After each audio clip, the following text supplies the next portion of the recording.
বিভিন্ন হাদিস এবং ঘটনায় দেখা যায় আগের উম্মতরা অনেক সময় ফেরেশতা এবং জিনদের দেখতে পেত। এখন এগুলো দেখা যায় না কেন? মৃত ব্যক্তির নাভির নিচের লোম পরিষ্কার করার কোনো বিধান আছে কিনা? মালাকুল মউত কি মানুষ ছাড়া অন্য প্রাণীদেরও জান কবজ করে জানতে চাই। জিনদের মধ্যেও কি সাহাবী ছিল? বিভিন্ন হাদিস এবং ঘটনায় দেখা যায় আগের উম্মতরা অনেক সময় ফেরেশতা এবং জিনদের দেখতে পেত। এখন এগুলো দেখা যায় না কেন? জিন বা ফেরেশতা তারা মানুষের আকৃতি ধারণ করতে পারে। সাধারণত কোনো মানুষই দেখতে পায় না। এখনো না তখনো না। কোনো মানুষই সাধারণত তাদেরকে দেখতে পায় না। কারণ জিন শব্দের অর্থই লুকায়িত। তারা লুকায়িত থাকে। তারা মানুষের আকৃতি সাধারণত ধারণ করে না। যদি কখনো মানুষের আকৃতি ধারণ করে আসে তখন তাদেরকে দেখা সম্ভব। নবী রাসূলরা তো ফেরেশতাদের সাথে সাক্ষাৎই করতেন। বিধায় তারা তাদেরকে দেখাটা স্বাভাবিক। এখন তার নবী রাসূল নাই সেটা আমরা দেখব না। এছাড়া অন্য কোনো নেককার সাধারণ মানুষরা ফেরেশতাদেরকে অহরহ দেখতে পেতেন এরকম কোনো বর্ণনা কিন্তু নেই। এবং এখন যেরকম তখনও সেরকম। তবে কোনো জিন যদি মানুষের আকৃতি ধারণ করে আসে তাহলে সেক্ষেত্রে যেকোনো মানুষ তাকে দেখতে পারে। এখনো সেটা হয়, তখনও সেটা হতো। বিশেষ করে এফেক্টেড যারা তারা তো দেখতেই পায়। জিনের এফেক্টেড যারা তারা।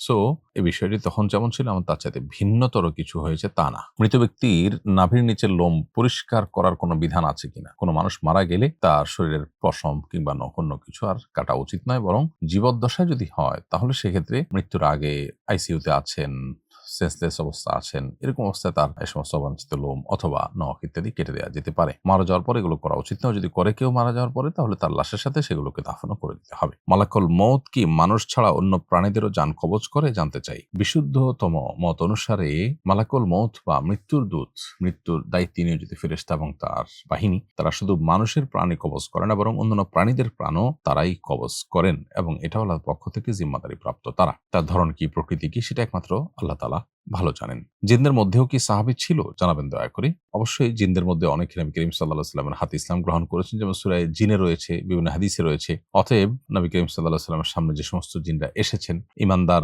হয়েছেন, তার প্রতি ঈমান এনেছেন এবং তার সোহবতে ছিলেন, তাদেরকে সাহাবী হিসাবে গণ্য করা হবে। এবং জিনদের মধ্যে যেরকম ভালো এবং মন্দ, মানুষের মধ্যে যেরকম ভালো এবং মন্দ আছে, জিনদের মধ্যে এরকম ভালো এবং মন্দ আছে। অতএব সাহাবী জিন যারা নবী সাল্লাল্লাহু আলাইহি ওয়াসাল্লামকে ঈমানদার অবস্থায় দেখেছেন, তার সাক্ষাৎ পেয়েছেন, তারা সাহাবী হিসাবে গণ্য হবেন এবং তাদেরকে সাহাবী জিন বলা যাবে।